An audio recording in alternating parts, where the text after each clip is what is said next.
السلام علیکم ورحمۃ اللہ وبرکاتہ۔ الحمد للہ رب العالمین والعاقبۃ للمتقین وأصلی وأسلم علی المبعوث رحمۃ للعالمین۔ اللہم لا علم الا ما علمتنا وزدنا علما یا کریم۔ قابل قدر جناب صدر، لائق احترام علماء کرام، ذمہ داران جماعت و جمیعت، دوستوں، بزرگوں اور ساتھیوں، اللہ رب العالمین کا بے حد شکر اور اس کا احسان ہے کہ اس نے ہمیں اور آپ کو اس مبارک مجلس میں اکٹھا اور جمع ہونے کا موقع نصیب فرمایا۔ اللہ رب العالمین سے دعا ہے کہ وہ ہم سب کے مل بیٹھنے کو شرف قبولیت سے نوازے، علم نافع، علم دین سیکھنے، اس کے مطابق عمل کرنے، اس کی دعوت عام کرنے اور اس راستے میں آنے والی مصیبتوں کے اوپر اللہ رب العالمین ہم سب کو صبر کی توفیق نصیب فرمائے۔ محترم حاضرین، جیسا کہ ناظم جلسہ نے آپ کو یہ بتلایا کہ اس تاریخی اور پر رونق بزم میں جس عنوان کی وضاحت کا مکلف کیا گیا ہوں وہ ہے رشوت کے خاتمے میں اسلام کا کردار۔ محترم سامعین، مال کے بغیر انسان کی زندگی صحیح طریقے سے نہیں گزر سکتی۔ اللہ رب العالمین نے مال کو زندگی گزارنے کے لیے قوام کہا ہے، وَلَا تُؤْتُوا السُّفَهَاءَ أَمْوَالَكُمُ الَّتِي جَعَلَ اللَّهُ لَكُمْ قِيَامًا۔ تم اپنے مال کو بے وقوفوں کے حوالے نہ کرو کہ اللہ رب العالمین نے جس کو تمہارے گزران اور بسر کا زندگی گزارنے کا ذریعہ بنایا ہے۔ لہذا اللہ کے نبی صلی اللہ علیہ وسلم نے مال کی حفاظت کے متعلق یہ واضح حکم حجۃ الوداع کے موقع پہ بیان فرمایا اور کہا ان اموالکم واعراضکم حرام علیکم کحرمت یومکم ھذا فی بلدکم ھذا وفی شہرکم ھذا۔ آپس میں ایک دوسرے کا مال ناجائز طریقے سے کھانا تمہارے اوپر حرام کر دیا گیا ہے۔ اسی طریقے سے اللہ رب العالمین فرماتا ہے یا ایھا الذین آمنوا لا تأکلوا اموالکم بینکم بالباطل الا ان تکون تجارۃ عن تراض منکم۔ آپس میں ایک دوسرے کے مال کو باطل طریقے سے، ناحق طریقے سے نہ کھاؤ، مگر یہ کہ تجارت ہو یا آپسی رضامندی ہو تو یہ چیز تمہارے لیے جائز ہے۔ بصورت دیگر کسی کا بھی مال کسی بھی طریقے سے جو ناجائز ہو وہ لینا حرام ہے اور اس کا حاصل کرنے والا اللہ رب العالمین کی نگاہ میں گنہگار ہے۔ محترم حاضرین، حرام مال کے حصول کے جو ذرائع ہیں ان ذریعوں میں سے ایک ذریعہ ہے رشوت کا ذریعہ، اور یہ آج معاشرے اور سماج میں یہ بیماری پھیلتی چلی جا رہی ہے اور اس کی جڑیں اس قدر مضبوط ہو چکی ہیں کہ اس سے بچنے کا کوئی راستہ اس وقت نظر نہیں آتا سوائے یہ کہ اسلام کی تعلیمات کو عام کیا جائے اور فرمان نبوی کو لوگوں کے سامنے پیش کیا جائے کہ اللہ کے نبی جناب محمد رسول اللہ صلی اللہ علیہ وسلم نے فرمایا لعن اللہ الراشی والمرتشی، اللہ رب العالمین کی لعنت ہو رشوت دینے والے کے اوپر اور رشوت لینے والے کے اوپر۔ اور ایک حدیث میں کہا والرائس، ان دونوں کے درمیان جو واسطے کا کام کرتا ہے، جو دلالی کرتا ہے، جو میڈییٹر بنتا ہے، کہا اس کے اوپر بھی اللہ رب العالمین کی لعنت ہو۔ اور اسی طرح سے پیارے مصطفیٰ صلی اللہ علیہ وسلم نے فرمایا کہ رشوت لینے والا، رشوت دینے والا اور اس کا میڈییٹر بننے والا اور یہ سارے کے سارے لوگ جہنم میں جانے والے ہیں، یہ سب کے سب جہنمی ہیں۔ محترم حضرات، مال یہ زندگی گزارنے کا ذریعہ ہے اور مال کی حفاظت سے انسان کی زندگی اور اس کے احترام کا پتہ چلتا ہے کہ اگر اس کی حفاظت کی جائے تو انسان کی عزت و وقار کی حفاظت ہوتی ہے۔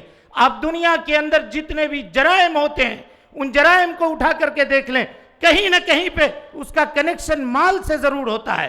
آج جب رشوت کے بازار کو گرم کیا گیا، حقداروں سے رشوت کے ذریعے سے ان کے حقوق کو چھینا گیا، تو ان لوگوں نے جو راستہ اختیار کیا وہ نہ تو قوم کے لیے بہتر تھا اور نہ سماج کے لیے بہتر تھا۔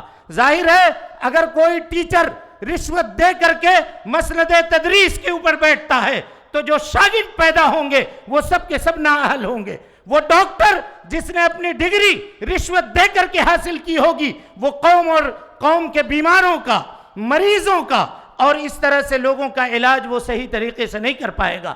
وہ مسیحا بننے کے بجائے لٹیرا ہوگا، وہ کمائی کرے گا، جو مال اس نے خرچ کیا ہے رشوت کے نام پر، جو ڈگری حاصل کرنے کے نام پر، زندگی بھر اس مال کو کمانے کی کوشش میں وہ لگا رہے گا۔ یہی وجہ ہے کہ دنیا آج شکایت کرتی ہے کہ یہ ہاسپٹل لٹیروں کے اڈے بن گئے۔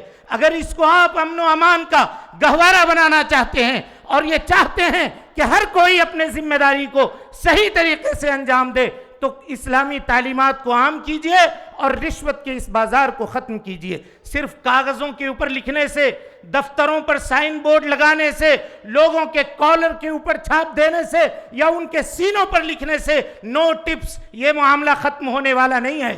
اس کی جڑیں عقیدے تک سے جب تک لے جا کر کے نہ جوڑا جائے تب تک یہ باتیں ختم نہیں ہوں گی۔ میں ایک مثال آپ کے سامنے رکھتا ہوں اور اس کے بعد میں اپنی بات ختم کرتا ہوں۔ 2 منٹ میرا وقت ابھی اور باقی ہے۔ کہا کہ ابن حبان نے ایک روایت نقل کی ہے، کہا سن 6 ہجری میں جب خیبر فتح ہوا تو اللہ کے نبی صلی اللہ علیہ وسلم نے خیبر کے یہودیوں سے آدھے آدھے پر معاہدہ کیا۔ کہا تم کھیتی کرو، جو بھی غلہ یا اناج ہوگا اس کا آدھا حصہ تم مدینہ منورہ روانہ کر دو گے۔ یہودی چند دن تک اپنے وعدے پر قائم رہے اور اس کے بعد انہوں نے دھوکہ دڑی شروع کر دی۔ پیارے مصطفیٰ صلی اللہ علیہ وسلم نے عبداللہ ابن رواحہ کو خیبر بھیجا کہ جب فصل کٹنے کا وقت آتا اس سے پہلے جا کر کے وہ اندازہ لگا لیتے کہ کس کے فصل میں یا کس کے ذمے کتنا مال ہے، واجب الادا ہے، وہ اس کے نام لکھ کر کے لے آتے۔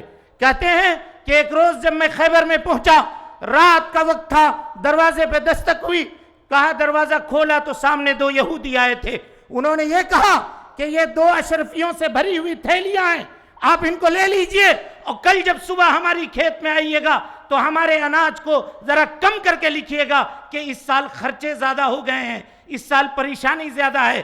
عبداللہ ابن رواحہ نے اس وقت جو جملہ کہا تھا، میرے بھائیوں دنیا اگر کروڑوں قیمت ادا کرے تو آج اس کی قیمت نہیں ہو سکتی ہے۔ یہ ایمان تھا، عبداللہ ابن رواحہ کی تربیت تھی جو جناب محمد رسول اللہ صلی اللہ علیہ وسلم نے کی تھی۔ یہودیوں کے بستی میں ہیں، تنہا ہیں، اکیلے ہیں اور کیسا کہ کیا کہہ رہے ہیں آپ غور کیجئے۔ کہا فواللہ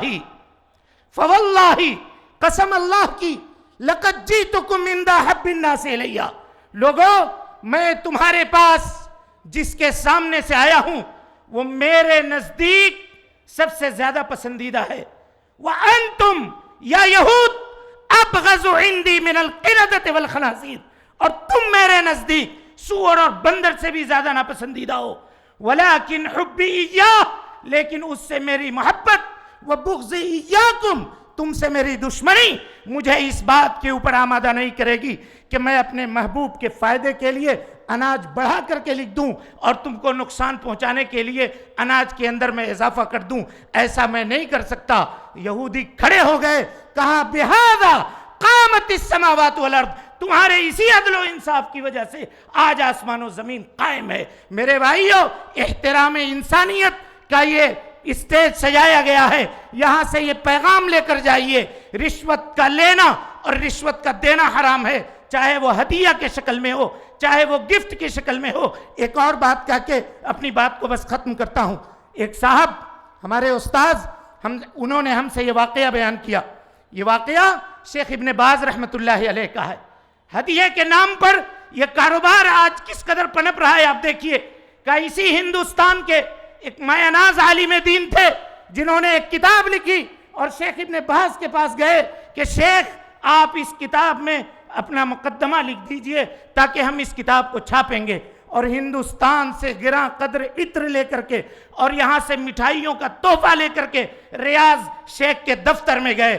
شیخ نے جب دیکھا یا شیخ کو جب یہ بتایا گیا کہ آپ کے لیے ہدیہ آیا ہے اور یہ صاحب کتاب میں مقدمہ لکھوانا چاہتے ہیں، شیخ نے کہا یا ھذا یا ھذا، سنو اے صاحب کتاب، تمہیں اگر مقدمہ لکھوانا ہے تو اپنے یہ ہدیے واپس لے جاؤ، اور اگر تم ہدیہ دو گے تو اپنی کتاب واپس لے جاؤ، میں اس کتاب میں مقدمہ نہیں لکھوں گا، کیونکہ تمہارا یہ ہدیہ رشوت کے حکم میں آتا ہے اور رشوت کو میں قبول نہیں کروں گا۔ میرے بھائیو، یہ ان چیزیں اور اس جیسی بے شمار چیزیں ہیں۔ وقت ختم ہوا، میں اپنے لیے اور تمام سامعین کے لیے یہ دعا کرتا ہوں کہ اللہ رب العالمین ہم سب کو حسن عمل کی توفیق دے، جب تک زندہ رکھے، دین اسلام پہ زندہ رکھے، اور جب اٹھائے ایمان پہ اٹھائے۔